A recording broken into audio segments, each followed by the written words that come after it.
வணக்கம் என் மானுட உறவுகளே, நான் உங்கள் அருஷா.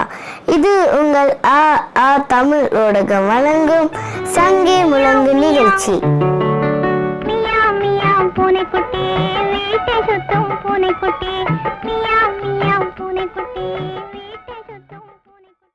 இன்றைக்கு நாம் பூனை குடும்பத்தை பற்றி தான் பார்க்க போகிறோம். மக்களே, ஒரு சில நாட்களுக்கு முன் மலேசியாவில் இயங்கும் தமிழ் இயல் ஆய்வு களத்தின் தலைவர் தமிழ் அறிஞர் இரா திருசெல்வனார் அவர்களின் சிவிங்கி பற்றிய காணொளியை கண்டேன். அதன் வழியாக பயணித்து நான் அறிந்து கொண்ட ஒரு சிலவற்றை உங்களோடு பகிர்ந்து கொள்கிறேன்.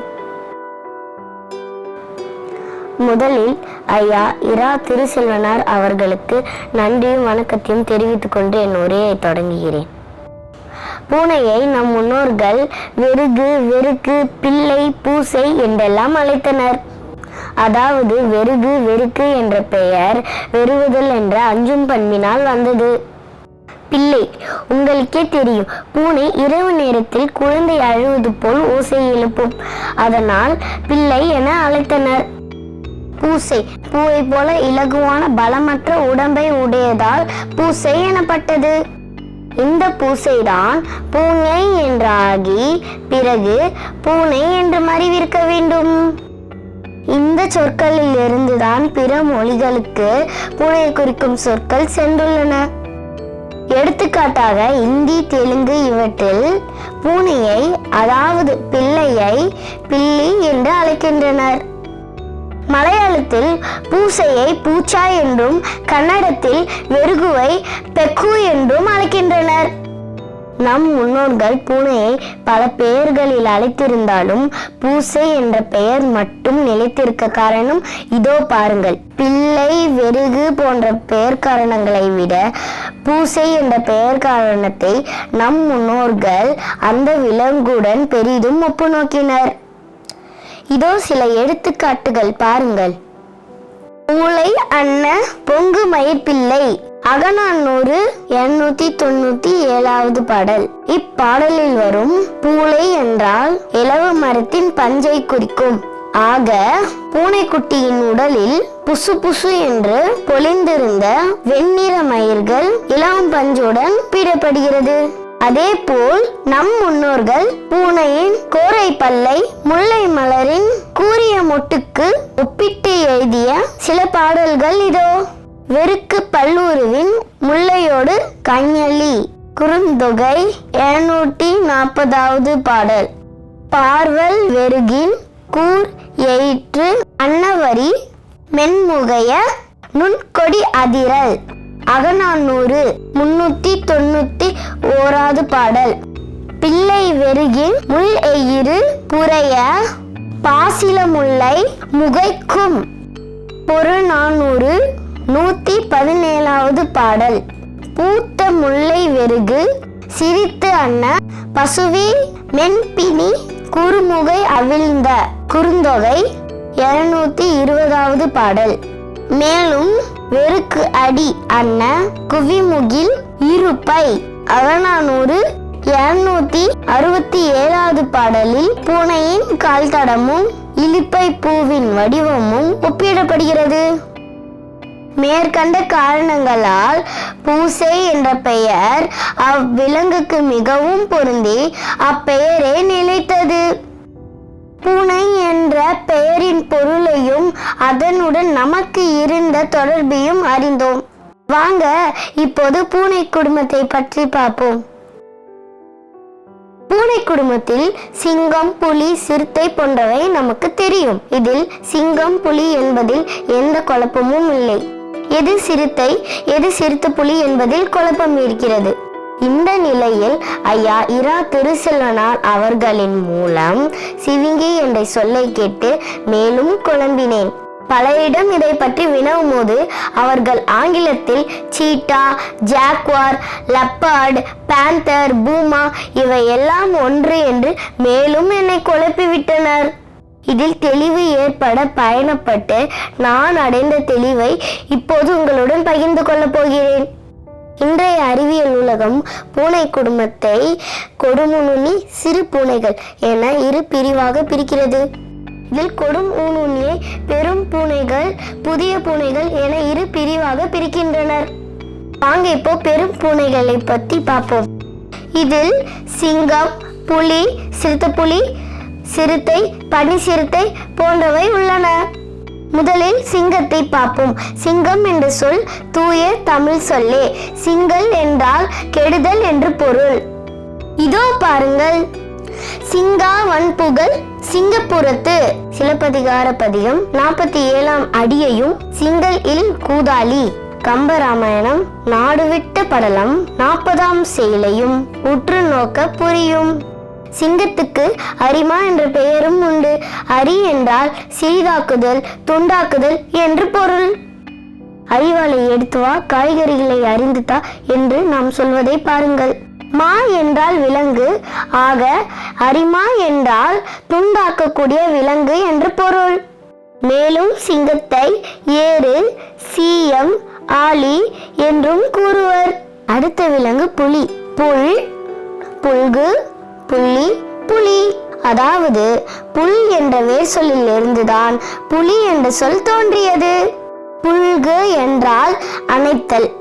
புலி முன்னங்கால்களால் தன் இரையை தாக்கி அணைத்துக் கொள்வதால் அப்பெயர் பெற்றது. வாங்க சிறுத்தை புலியை பார்க்கறதுக்கு முன் சிறுத்தையை பார்ப்போம். சிறுத்தை என்றால் சிறியது எனவும், தை என்றால் தழுவுதல் எனவும் பொருள்படும். தை வருளிய வழியும் என்ற பாடல் வரி தழுவி வரும் காற்றை குறிப்பதை பாருங்கள். இரையை தழுவி தாக்கக்கூடிய புலியை விட சிறிய விலங்குக்கு தமிழன் சிறுத்தை என பெயரிட்டான். இந்த சிறுத்தையை தான் ஆங்கிலத்தில் லெப்பர்ட் என்கிறோம். வாங்க இப்போ சிறுத்தை புலியை பற்றி பார்ப்போமா? சிறுத்தையை போல் தோல் அமைப்பையும் புலியை போல் பெருத்த உடம்பையும் கொண்ட விலங்கைத்தான் நாம் சிறுத்தை புலி என்கிறோம். இதை ஆங்கிலத்தில் ஜாக்வார் என்று அழைப்பர். ஜாக்வார் என்ற பெயரின் மூலம் தமிழே எப்படின்னு பார்ப்போமா? சருகை என்றால் சிறியது, வார் என்றால் கோடு, வளைவு என்றெல்லாம் பொருள்படும். ஆக புலியை போல் தோலில் நீண்ட வரிகளை அல்லாமல் சிறு சிறு வளைவுகளை கொண்ட புள்ளிகளை பெற்றுள்ளதால் இவ்விலங்குக்கு சருகுவார் என பெயர் வந்து அது சகுவார் என மருவியிருக்கலாம். இந்த சகுவார் ஆங்கிலத்தில் ஜாக்வார் என சென்றிருக்கலாம். இதற்கு மேலும் வலு சேர்க்கும் வகையில் புலிக்கு கொடுவரி, குயவரி, பல்வரி, சிறுவரி போன்ற பெயர்கள் சங்க இலக்கியத்தில் காணப்படுகிறது. சிறுவரி எனப்படும் புலி ஹிந்தியில் சக்குவார் என்று அழைக்கப்படுகிறது. மேலும் சருகு புலி, சருகு முயல், சருகு மான் போன்ற விலங்குகளின் தமிழ் பெயரையும் நோக்குங்க. இப்போ புரியுதாங்க ஜாக்வாரின் மூலம் தமிழ் தானே. அடுத்து பனி சிறுத்தை. பேரையே புரியும். பனிதயத்தில் வாழும் சிறுத்தை பனி சிறுத்தை ஆகும். ஆங்கிலத்தில் சிங்கத்தை லயன் என்றும், புலியை டைகர் என்றும், சிறுத்தை புலியை ஜாக்வார் என்றும், சிறுத்தையை லெப்பர்ட் என்றும், பனி சிறுத்தையை ஸ்னோ லெப்பர்ட் என்றும் அழைக்கிறார்கள். பூனை குடும்பத்தில் கொடும் ஊனுண்ணி வகையில் கீழுள்ள பெரும் பூனைகளை கண்டோம். இப்போது புதிய பூனைகளை காண்போம். புதிய பூனைகள் என்றால் 1821 புதிதாக அறிவியல் உலகத்தால் அறியப்பட்டு இக்குடும்பத்தில் சேர்க்கப்பட்ட பூனைகள். ஆனால் இவை உலகில் தோன்றி ஏறத்தாழ 93 லட்சம் ஆண்டுகள் ஆகிறதா?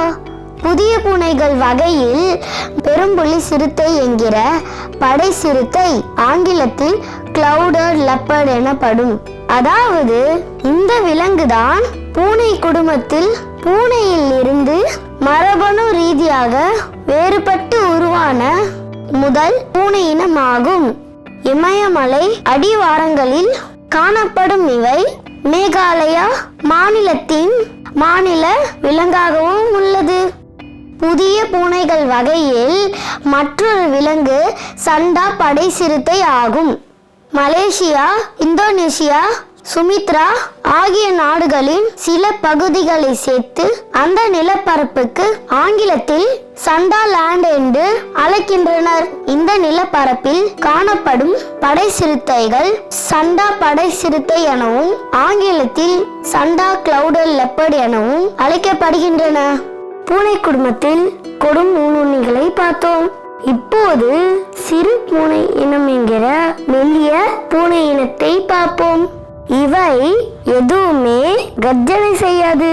மியாவ், புர் போன்ற மெல்லிய ஒலிகளையே எழுப்பும். இந்த சிறு பூனைகள் மேலும் 3 உட்பிரிவுகளாக பிரிக்கப்படுகிறது. அவை நீண்ட கால்களையும் சிறிய முகத்தையும் உடையவை. அடுத்த விலங்கு மலைச்சிங்கங்கள், காட்டுப்பூனைகள் ஆகியவை ஆகும். இதில் முதலில் காட்டுப்பூனைகளை பற்றி பார்ப்போம். இந்த பிரிவில் மற்ற பிரிவுகளில் குறிப்பிடப்பட்டுள்ள பூனைகளை தவிர்த்து மற்ற பிற பூனைகள் அனைத்தும் இந்த பிரிவின் கீழ் காணப்படுகிறது. அதாவது நமது வீடுகளில் வளர்க்கக்கூடிய பூனை வகைகளையும் சேர்த்து ஏறத்தாழ 30 வகையான பூனைகள் காணப்படுகின்றன. அடுத்து மலை சிங்கங்கள், ஆங்கிலத்தில் பூமா என்று அழைக்கப்படுகின்றது. இந்த பிரிவில் முதன்மையானவை 2 விலங்குகள். அவை மலையரிமா மற்றும் மிக அரிது ஆகியவை ஆகும். மேலும் இப்பிரிவில் 2 விலங்குகள் உள்ளன. ஆனால் அவை தற்போது வாழவில்லை. புதை படிவங்களில் மட்டுமே காணப்படும். அவை ஐரோவாசியா, மலையரிமா மற்றும் அமெரிக்க சிவிங்கி ஆகியவை ஆகும். ஐரோவாசியா மலையரிமாவை ஆங்கிலத்தில் பூமா பாரடைஸ் மற்றும் யூரோசியன் பூமா மற்றும் ஓவன்ஸ் பேந்தர் என்றும் அழைக்கிறார்கள். இவை 12,000 ஆண்டுகளுக்கு முன்பு வரை வாழ்ந்திருக்கலாம் என கருதப்படுகிறது.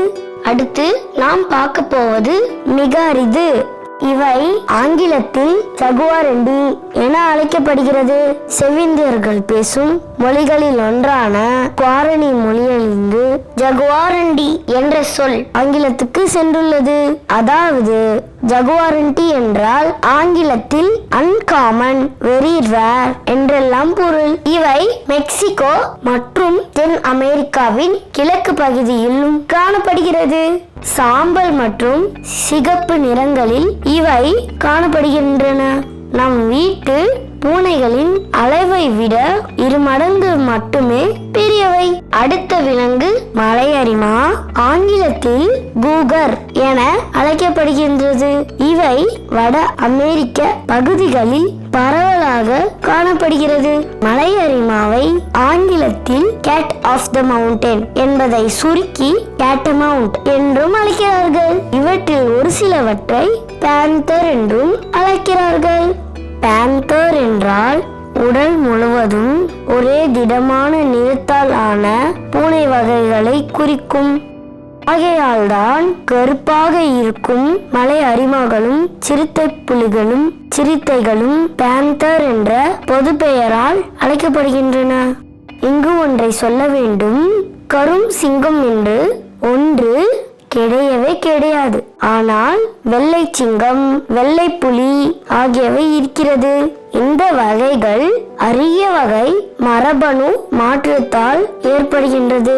இவையை ஆங்கிலத்தில் மியூட்டன் என்கிறார்கள். கரும்புலி, இவை தனி இனம் கிடையாது. முழுமையாக கருப்பாகவும் இருக்காது. புலியின் உடம்பில் சிகப்பு நிறம் குறைந்தும் கருப்பு நிறம் அதிகரித்தும் காணப்படும். ஒரு சில புலியைத்தான் கரும்புலி என்கிறார்கள். அதே போல் சிவிங்கியின் உடலில் பெரும் கரும்புள்ளிகளை கொண்டவை கரும் சிவிங்கி அல்லது சிவிங்கி அரசன் என்றும், அதாவது ஆங்கிலத்தில் பிளாக் சீட்டா அல்லது கிங் சீட்டா எனவும் அழைக்கின்றனர். அறிவியல் உலகம் அசினோசிஸ் என அழைக்கும் நீண்ட கால்களையும் சிறிய முகத்தையும் உடைய விலங்கின் பிரிவை பார்ப்போம். இதில் ஒரே ஒரு விலங்குதான் உண்டு, அதுதான் சிவிங்கி, ஆங்கிலத்தில் சீட்டா. இந்த ஒற்றை சொல்லின் தேடலில்தான் மேற்சொன்ன அனைத்து தரவுகளையும் கண்டேன். ஏனென்றால் சிவிங்கி என்ற சொல் என்னை மிகவும் ஈர்த்து அது புதிதாகவும் எனக்கு தோன்றியது. ஆனால் இது இப்போவும் பயன்பாட்டில் உள்ள சொல் என பிறகுதான் அறிந்தேன். வாங்க இப்போ சிவிங்கி என்ற சொல்லை பற்றி பார்ப்போமா? சவு, சவல், சவலை. இந்த சவலை என்ற சொல்லுக்கு மெலிந்த, குன்றிய என்று பொருள். உடல் மெலிந்து காணப்படும் பிள்ளைகளை சவலை பிள்ளை என்கிறோம். அதே போல் வெண்பாவில் இரண்டாவது அடியின் இறுதியில் தனிச்சீர் வரும்.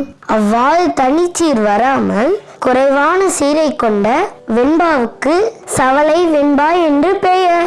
இதோ பாருங்க, எடுத்துக்காட்டாக பூனையை பற்றி ஔவை எழுதிய வெண்பா ஒன்று. காணாமல் வேணுதெல்லாம் கத்தலாம், கற்றோர் முன் கோணாமல் வாய் திறக்க கூடாதே. நாணாமல் பேச்சு பேச்செனும் பெரும் பூனை வந்த கால், கீச்சு கீச்செனும் கிளி.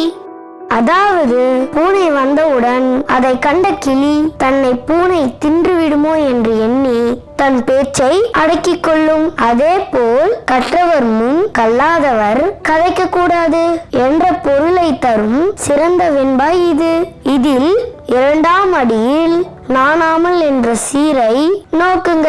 இதை போன்று நான்காவதும் தனிச்சீரும் இல்லாத 3 சீர்களை மட்டுமே இரண்டாவது வரியில் உடைய வெண்பா சவலை வெண்பா எனப்படும். சவலை வெண்பாவுக்கு நல்ல எடுத்துக்காட்டு இதோ பாருங்க. அட்டாலும் பால் சுவையிற் குன்றாது அளவலாய், நட்டாலும் நண்பல்லார் நண்பல்லர், கெட்டாலும் மேன்மக்கள் மேன்மக்களே, சங்கு சுட்டாலும் வெண்மை தரும். ஆக சவலை என்றால் மெலிந்த, குறைந்த, சுருங்கிய, வற்றிய என பொருள்படும். இந்த சவலை என்ற சொல்லின் வழியாக சிவலை, சிவிங்கி என்ற சொற்கள் பிறந்தன. எனவே சிவிங்கி என்ற பெயர் சிறுத்தையை விட மிகவும் மெலிந்து சுருங்கி காணப்படும் விலங்குக்கு வைக்கப்பட்டுள்ளது.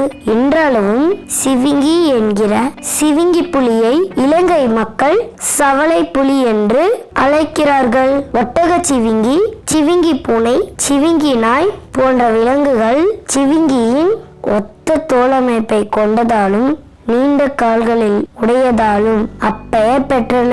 ஆக சீட்டா என்ற ஆங்கில சொல்லுக்கு நிகரான தமிழ் சொல் சிவிங்கி என்பதே. பூனை குடும்பத்துக்கும் நம் மொழிக்கும் உள்ள தொடர்பை அறிந்தோம். குறிப்பாக சிவிங்கி என்ற சொல்லையும் அறிந்தோம். மீண்டும் ஒரு காணொலியில் சந்திப்போம். அதுவரை உங்களிடமிருந்து விடைபெறுவது நான் உங்கள் அருஷா. தமிழுடன் எழுவோம், மனிதத்துடன் வாழ்வோம். நன்றி, வணக்கம். இந்த காணொளியை பார்த்ததுக்கு நன்றி. விருப்பமிட்டு பகிரவும்.